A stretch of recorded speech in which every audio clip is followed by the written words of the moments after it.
The Chinese language has existed for thousands of years. Chinese is formed from the Sino-Tibetan language family.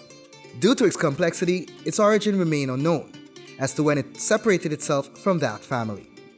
It is believed, however, that the origins of the Chinese language are credited to Kanji. Kanji is said to have invented Chinese characters about 5,000 years ago.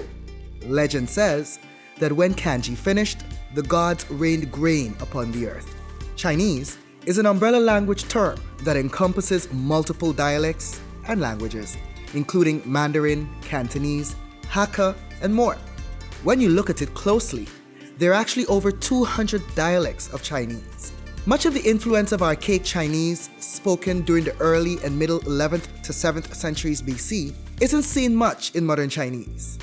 During the Sui, Tang, and Song dynasties, or 7th through 10th centuries AD, connections can be made more easily to modern Chinese languages. Distinct writing styles can be noted, thanks to historians during those centuries that served the emperors.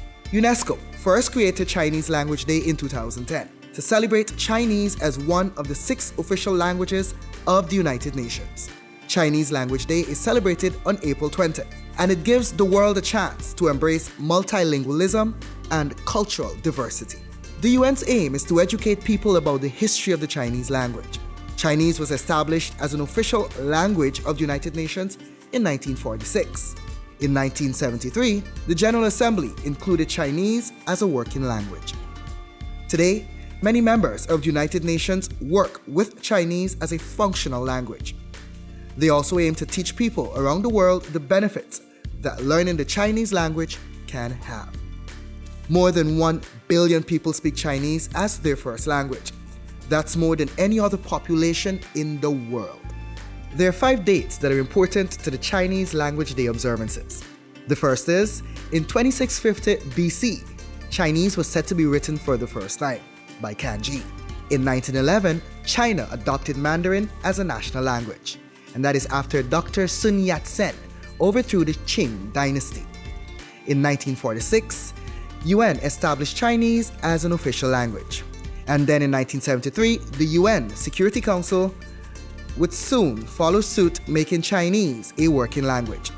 And in 2019, around 1.3 billion people speak some form of Chinese, ranking it number 1 in the world. Standard Mandarin remains the official language in the largest part of mainland China and Taiwan. It's an official idiom of the United Nations. Don't just pass the day in a drag. Some fun activities to do on Chinese Language Day are: simple, learn some Chinese. To say thank you, you say shi.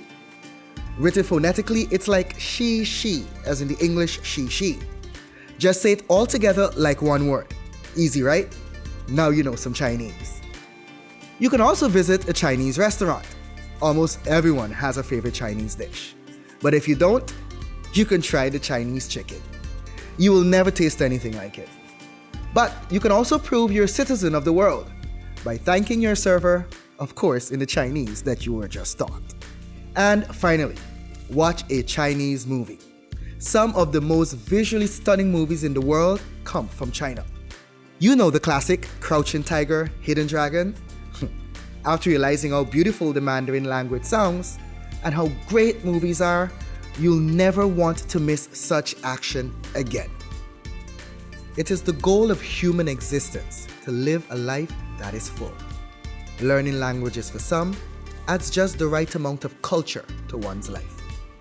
And as Confucius once penned, surely in Chinese, when nature exceeds culture, we have the rustic. When culture exceeds nature, we have the pedant. Xing Xiang You.